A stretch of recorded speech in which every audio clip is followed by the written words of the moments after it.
Welcome everyone. Today's cemetery journey brings us to a guest parking spot. Asking you to come along with me, won't you? Be careful, because you do have to cross the street to get to Pollard Cemetery. And talk about some old gravage, 1871 to 1803. Thank God for this sign, because if you blink, you'll miss this little cemetery. It's got some very interesting stones and dates. Might I add, it is also located across the street from Gateway Church. Now, I feel like I live in an area that's a little behind on the times as far as vlogging goes. Social media. I mean, you know, they use it, but I don't know if they know the laws of being out in public. First interesting monument we're going to look at here, headstone, is up against this old water maple, it looks to be. It's fenced in. And you can barely make out what it says on it. I know I can't. If you can, let me know in the comments. But it's fenced in. Is it to keep the evil in? Probably not, but still. And the sun is starting to come out. It's wanting to show its face a little bit. Here's a cool old stone. That belongs to John Scott, 1923 to 1996. And Sarah, his wife, Sarah Scott, 1922 to, or it says 1822 to 1900. He outlived her by 6 years. Here's another really old one. You can't make out what's on it. Now, most of these graves I've noticed are people from the 1800s. It's another similar stone belonging to, let's see, Reverend Edward Chin. June 1886 to, I don't know, I can't tell. 1885 is when he was born.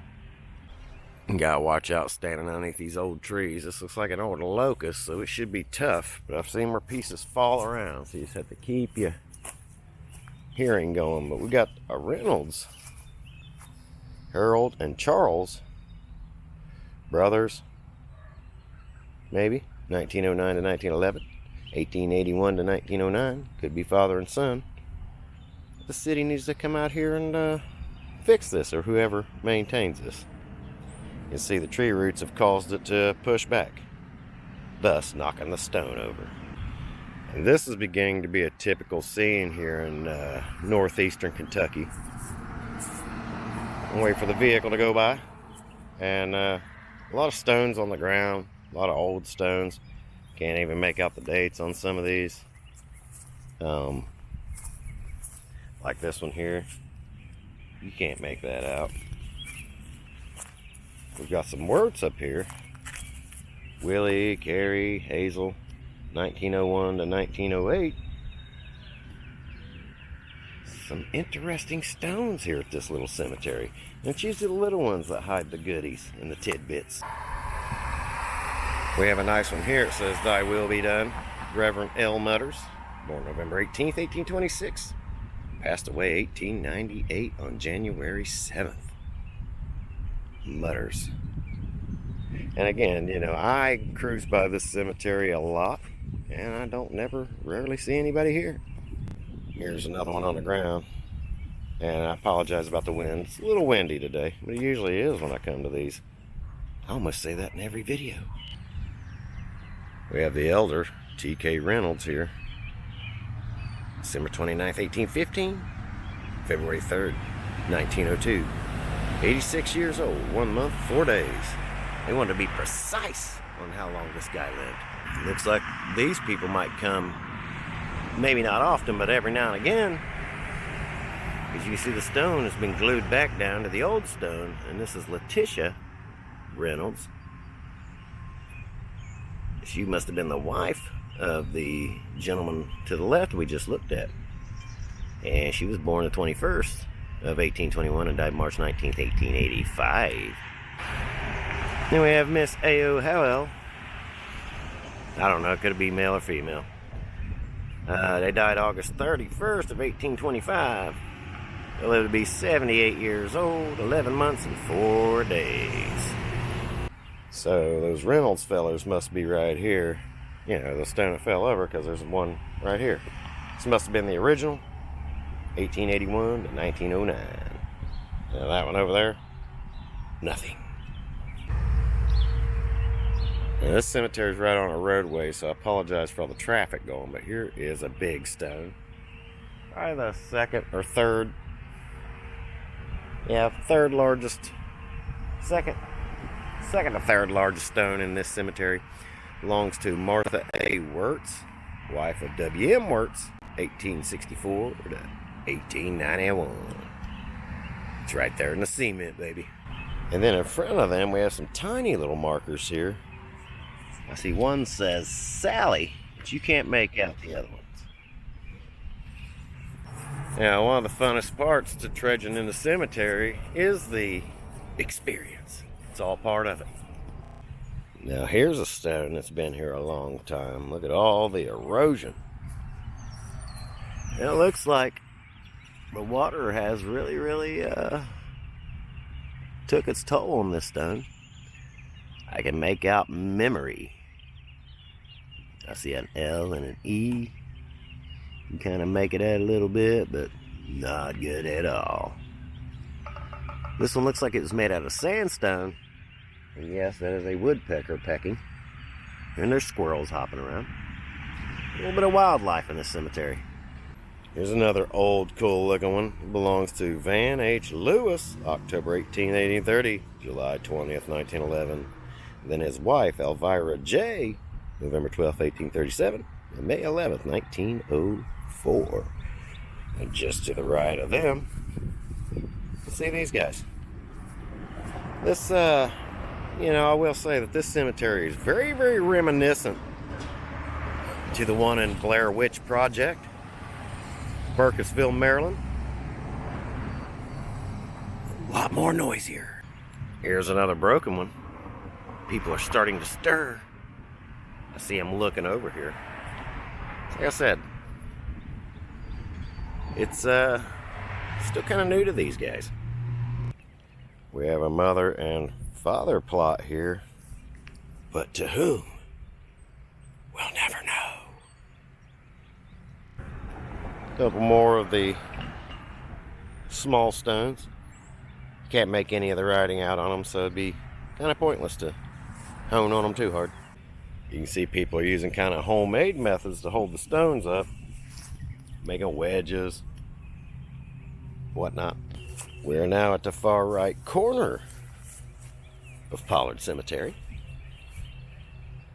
And I see that this stone right here is the most popular amongst the dead in this cemetery. Here we go. Myrtle, son of Joseph and Sarah West. Born June 20th, 1882. Died August 10th, 1902. And then I can't make the bottom out. But again, one very similar to a lot of the ones you see sticking up high. It was the popular choice in the 1800s. We have another oldie here in the sun. Looks beautiful, I might add. But I can't make out who it is. It once had an engraving, that's for sure. Looks like a hand holding something.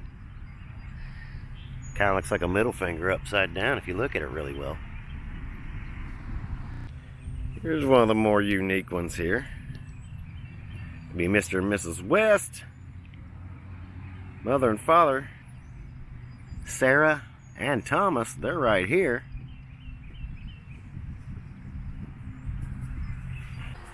This couple's been knocked up.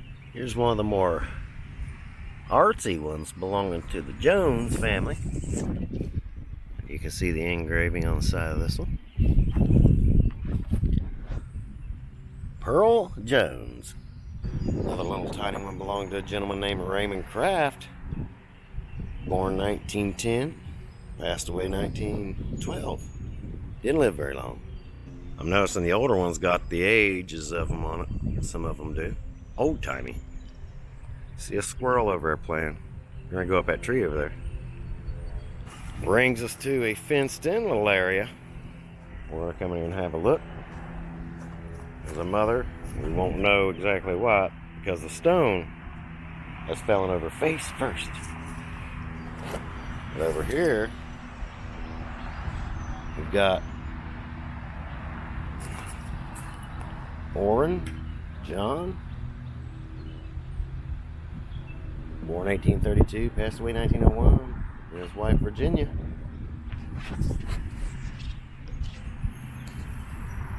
Also a Mary Jo Wells here. You see her marker laying there. Here's a cool stone belonging to a Freemason named Charles Oston, 1823 to 1992. His wife Elizabeth, but you can't make out her born or death date. They're laid to rest right here. We've got a small Callahan plot here. Leonard and Etta. Leonard 1886 to 1922. And his wife 1888 to 1918. And they're right here. As well as a couple of markers right here. And of course, you know, I can't leave this fenced in there without checking out the old Popular. So yeah, man, this cemetery's got, you know, Blair Witch Project vibes. It's got Texas Chainsaw Massacre vibes, Old West vibes. It's just, I don't know, pretty unique for its size and its location. Somebody's ditched a water meter over here, electric meter. It's a criminal offense, isn't it? This one here's kind of unique, even though it's old and you can't make out nothing on it, but it's rolly, steamrollery type bin here. It belongs to Chaz M. May, 1833 to 1985. At rest. There's some trees over here we got to watch overhead for. As they fall, you can see their branches all on the ground. Alright, so this family's decided to put one stand-up main stone, which is probably, you know, the eldest parent known. And then everybody else has a little tiny stone. We have one here you can't make the writing out on. It's starting to peel apart in shells or layers slacking off there. You can't make out who or what that one is. Got a couple of them here along the big tree here. You know, nothing to write home about. These old stones tucked away in the corner over here belong to Charles and Hannah Kahn, 1866 to 1929 on his, and on hers, wife of Charles Kahn, 1871 to 1903. So he outlived her. We're seeing there's a newer section over there we're going to have to check out. I got some of the typical just on the grounds. Looks like we got an urn over here. An encased urn. Somebody's ashes in that box. It's up out of the ground. Should be in the ground, I think. But alright. Got some more Joneses over here. Eliza, Jasper, Floyd, Irene, Floyd, Jones. Old Reliable. And then as we see, we got some newer parts over there. So we'll have to check that out too, because it looks like I see a couple of unique stones over there. When it comes to unique stones, I think these guys take the cake. Their stones look like tree stumps. 1803 to 1999, maybe? It says 1990. I don't know, I can't make it out. These right here are the winners so far. So yeah, they look like logs and tree stumps. Pretty dang cool. Well, the entrance to this one's all weeded off. But this is the largest stone in the cemetery right here. Let's see if we can see who it belongs to. I mean, if I really wanted to get over there, I could, but there's really no sense in it.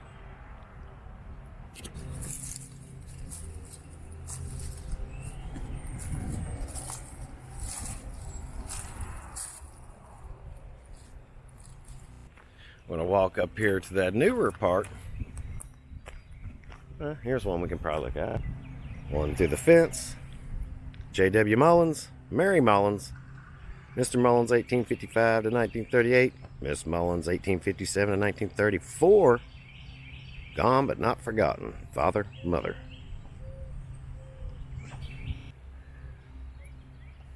We got some Wurtzes. And some Gallaghers. We have Charles and Anna Barber here. We've got another old one here, which could have been super unique because it has a little stump and stuff on it too. And last one here. She can't make out much of what it is. May 1866 to 1898.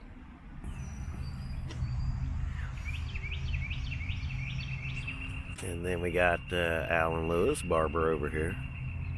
December 24th, 1913. With all that being said, you know, this is a very interesting cemetery. Oh, look, here's one more that I overlooked. Here's one. It says Clyde on it. Son of. Can't make it out. Died August 9th. 1895, it looks like.